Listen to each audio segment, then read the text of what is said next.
pemegang kekayaan terbesar di dunia. At least itu kebanyakan keturunan Tionghoa.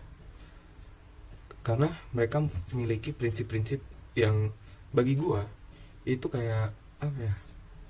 Sukses banget lah. Kayak misalnya CEO dari Alibaba, dia turunan Tionghoa.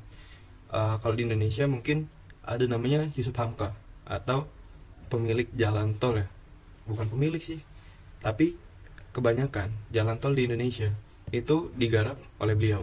Nah, kenapa orang Tionghoa itu memiliki kesuksesan yang lebih lah istilahnya?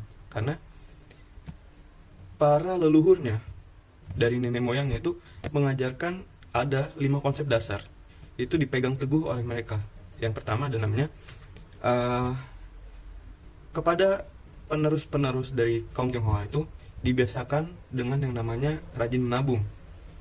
Rajin menabung di sini biasanya mereka 50% dari pemasukan itu mereka tabungkan. Seperti misalnya ada pemasukan 30 juta. Berarti 50% dari 30 juta itu dia ditabungkan. Ya berarti 30 juta, 50%-nya berarti kan 15 juta. Otomatis 15 juta ini nggak boleh kurang ya. Nggak boleh kurang, itu mereka tabungkan ke tabungan mereka sendiri. Nah, itu buat masa depan mereka. Karena mereka berpikiran daripada gue sengsara sekarang, daripada gue sengsara tahun-tahun yang akan datang atau in the future, mending gue sengsara sekarang. Bukan sengsara dalam hal kata, bukan kekurangan ya, tapi kayak ngepas lah. Mending gue ngepas sekarang. Nah, nanti di lain waktu, berarti gue udah punya banyak duit. Nah, kayak gitu. Kemudian yang kedua ada namanya kerja keras. Nggak tahu kenapa orang Cina itu emang diakuin sih kerja kerasnya. Karena ya sekarang bisa kita bayangin lah, kebanyakan ya pekerja-pekerja kayak tambang minyak atau lain hal itu banyak diisi oleh WNA Cina. Bukan di sini gua nggak memandang tentang rasis atau apapun itu. Yang di sini gua kagumin kerja kerasnya mereka. Sampai ada tuh Captain America kan pernah bilang, I'll do this all day long. Udah, kita tuh bisa mengerjakan ini setiap saat gitu. Habis itu yang ketiga ada namanya membeli barang semampunya. At least orang Cina atau keturunan Tionghoa di sini tuh banyak ya. Mungkin ada beberapa yang mereka memamerkan hartanya, dan ada beberapa pula kemungkinan kayak, wah, HP gue udah lock nih, gue pengen ganti HP. Nah, itu baru mereka tuh ganti HP. Karena pernah gue ngeliat suatu video kayak sederhana ya orangnya, keturunan Tionghoa, mobil Xenia, HP Xiaomi yang ya kisaran 2 juta ke bawah lah. Tapi pas dilihat bankingnya, la ilaha illallah ya, nolnya banyak banget. Nah, itu adalah kebiasaan baik mereka yang mereka terapkan sampai sekarang. Kemudian yang keempat ada namanya haram memiliki hutang. Nah, di sini ada sangkut pautnya terhadap hal sebelumnya, yaitu yang sebelumnya kan kayak membeli barang semampunya. Nah, gue ulang lagi, itu dalam kutip kayak misalnya lu punya gaji 9 juta. Lu pengen beli misalnya, wah, sepatu gue udah jelek nih, gue pengen beli sepatu apalah, Adidas, ada Jay-Z gitu kan. Dan lu tahu harga Jay-Z itu berapa? Misalnya harganya sepatu, ya bukan Jay-Z lah, sembarang kan, ada Jordan, ada lainnya. Misalnya ada sepatu harga 8 juta. Nah, gaji 9 juta, pengen lu beliin sepatu harga 8 juta. Dalam di otak pasti ya kepikiran, oh gue mampu nih. Kalau orang biasa ya, oh gue mampu nih, lah gue beli aja lah, masih ada 1 juta. Berarti itu kan istilahnya lu digaji itu per bulan 9 juta per bulan, lu habisin dengan 8 juta lu beliin sepatu yang gak bisa lu pakai buat makan.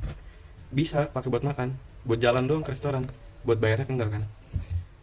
Lu habisin 8 juta itu buat sepatu, berarti dengan sebulan lu cuma bisa makan 1 juta. Nah, kalau orang-orang Cina tuh berpikirnya kayak, gue punya gaji 9 juta, gue tabung 50% di awal, berarti at least gue nabung 4,5 dong. 4,5 gue pakai 4,5 lagi. Nah, 4,5 ya oke lah. Kalau misalnya gue pakai sepatu ada nih, Converse misalnya atau apapun itu, harga 500 ribu, oke lah. 500 ribu beliin sepatu, otomatis dia masih punya 4 juta dong. 4 juta itu bisa dia pakai buat jalan-jalan lah, bisa dia pakai buat makan lah, yang penting buat kehidupan dia selama sebulan sampai gaji depan itu turun lagi. Nah, kalau lu berpikiran kayak yang pertama, 9 juta lu beliin sepatu seharga 8 juta, kemudian lu pakai sejutanya itu buat makan ya, itu kan belum ada pemasukan ke tabungan ya, nggak kayak yang di kedua. 8 juta lu pakai buat beli sepatu, 1 juta lu pakai buat biaya hidup. Otomatis kalau kurang, lu pasti minjem uang ke teman lu atau ke saudara lu atau ke lain hal kan, atau mungkin ke bank kah, atau mungkin ada yang ke pinjol. Gue juga nggak tahu. Nah itu kan kayak membebani diri lu sendiri.